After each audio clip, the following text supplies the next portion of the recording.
Hello dears, question है a piece of paper and a cricket ball are dropped from the same height under which of the following condition do both reach the surface simultaneously.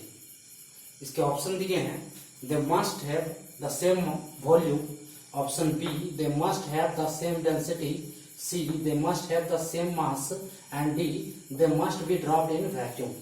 Question ये पूछ रहा है कि एक piece of paper है, paper का टुकड़ा है और एक क्रिकेट बॉल है, दोनों को सेम हाइट से एक साथ गिराया जा रहा है, तो किस कंडीशन में दोनों एक साथ सरफेस पे पहुंचेंगे, दोनों एक साथ सतह पे पहुंचेंगे, इसका क्या कारण हो सकता है। ये क्वेश्चन जीएस एमसीक्यू है जो कि फिजिक्स से है, फिजिक्स से, और ये क्वेश्चन एसएससी सीपीओ का है। एसएससी सीपीओ 2011 में ये क्वेश्चन पूछा गया है। तो किस कंडीशन में जो है बॉल और पेपर का टुकड़ा एक साथ सतह पे पहुंचेगा। मान लीजिए ये हमारा पेपर का टुकड़ा है,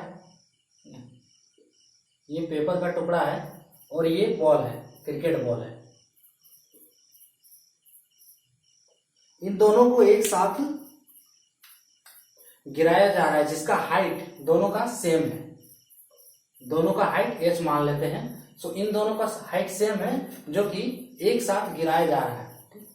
तो in case of paper, paper में क्या होगा, इसके सरफेस एरिया के अनुसार इस पेपर का जो है मास क्या है, कम होगा कंपेयर टू बॉल। बॉल के सरफेस एरिया के अनुसार इस बॉल का मास क्या होगा, ज्यादा होगा।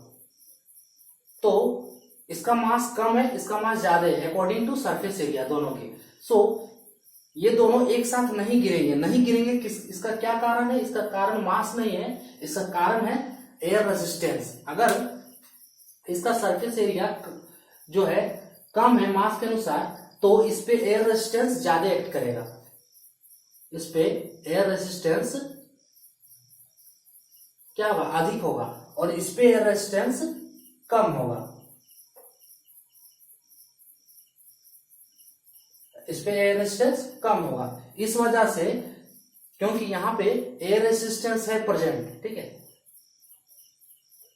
एयर रेजिस्टेंस प्रेजेंट है, तो इस वजह से ये पेपर का टुकड़ा क्या है, लेट से गिरेगा, और ये बॉल क्या है, जल्दी गिर जाएगा, ठीक है, ये बॉल क्या है, गिर जाएगा, क्योंकि इन दोनों बॉडीज पे एयर रेजिस्टेंस एक्ट कर रहा है। अब एयर रेजिस्टेंस के कारण यहाँ पे पेपर का मास कम है अकॉर्डिंग टू इसके सरफेस एरिया के अनुसार, और इस बॉल का मास ज्यादा है इसके सरफेस एरिया के अनुसार। सो एयर रेजिस्टेंस पेपर पे ज्यादा एक्ट करेगा और बॉल पे कम एक्ट करेगा। तो एयर रेजिस्टेंस को कैसे हटाएंगे, सो वैक्यूम।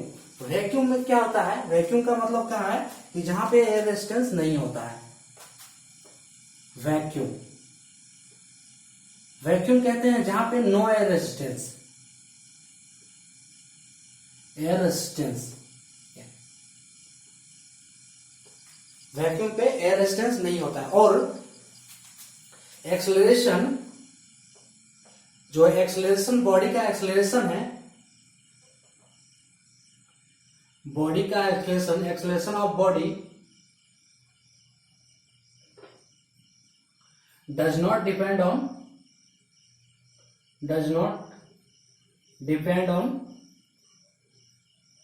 ऑन मास, ठीक है। जो गिरते हुए जब ये बॉडी गिरेगा तो इन दोनों का तो कोई एक्सेलरेशन होगा, पेपर के टुकड़े का भी कोई एक्सेलरेशन के साथ गिरेगा और ये भी बॉल भी कोई एक्सेलरेशन के साथ गिरेगा। लेकिन in case of vacuum, vacuum में क्या होता है कि एक्सेलरेशन जो है वह बॉडी का एक्सेलरेशन वह मास पे नहीं डिपेंड करता है, क्योंकि एक्सेलरेशन क्या होता है, वेट होता है बॉडी का mg, ठीक है, जहां पे m मास है और g है एक्सेलरेशन, एक्सेलरेशन है। लेकिन इन वैक्यूम के केस में जो है g जो है बॉडी का वह मास पे डिपेंड नहीं करता है। क्यों नहीं करता है, क्योंकि इन केस ऑफ वैक्यूम मास को एज्यूम किया जाता है जीरो, मास को जीरो एज्यूम किया जाता है, ठीक है। तो जब यहाँ पे मास को हम जीरो एज्यूम करेंगे, ठीक है, सो एक्सेलरेशन क्या है, किसी बॉडी का ये क्या करेगा, मास पे डिपेंड नहीं करेगा। और इसमें कोई एयर रेजिस्टेंस नहीं होता है। तो इस वजह से जब हम बॉडी को वैक्यूम में गिराएंगे, ठीक है, तो इन दोनों का एक्सेलरेशन क्या होगा, जी क्या होगा, सेम हो जाएगा, ठीक है, क्योंकि यहाँ पे ना ही एयर रेजिस्टेंस है और ना ही इसका मास को हम लोग जीरो एज्यूम कर रहे हैं। जो दोनों का मास हम क्या है, जीरो एज्यूम कर रहे हैं। सो इस वजह से इन दोनों का जो एक्सेलरेशन होगा, जो गिरने की स्पीड होगी, वो क्या होगी, सेम होगी।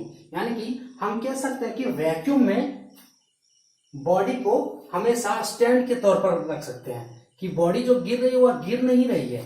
इसको समझिए कि ये अभी भी स्टैंड ही है, स्टिल स्टैंडिंग,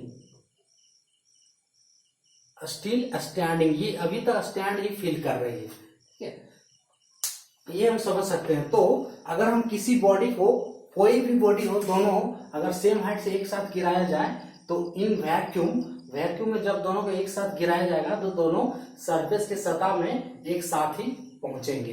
तो इसके क्या कारण है, यह वैक्यूम में गिराया जाए जहां पे एयर रेजिस्टेंस नहीं होता है, ठीक है। तो इसका आंसर हो जाएगा ऑप्शन डी, ठीक है, और ABC हमारा नहीं होगा, इसका ABC रॉन्ग होगा। इसका करेक्ट ऑप्शन होगा ऑप्शन डी, जहां पे वैक्यूम में अगर किसी बॉडी को एक साथ गिराया जाएगा तो ये दोनों एक साथ गिरेंगे। A piece of paper and a cricket ball are drop from same height under which of the following condition do both reach the surface simultaneously. तो इसका करेक्ट आंसर होगा option D, they must be dropped in vacuum. तो ये था आज का question. जय हिंद।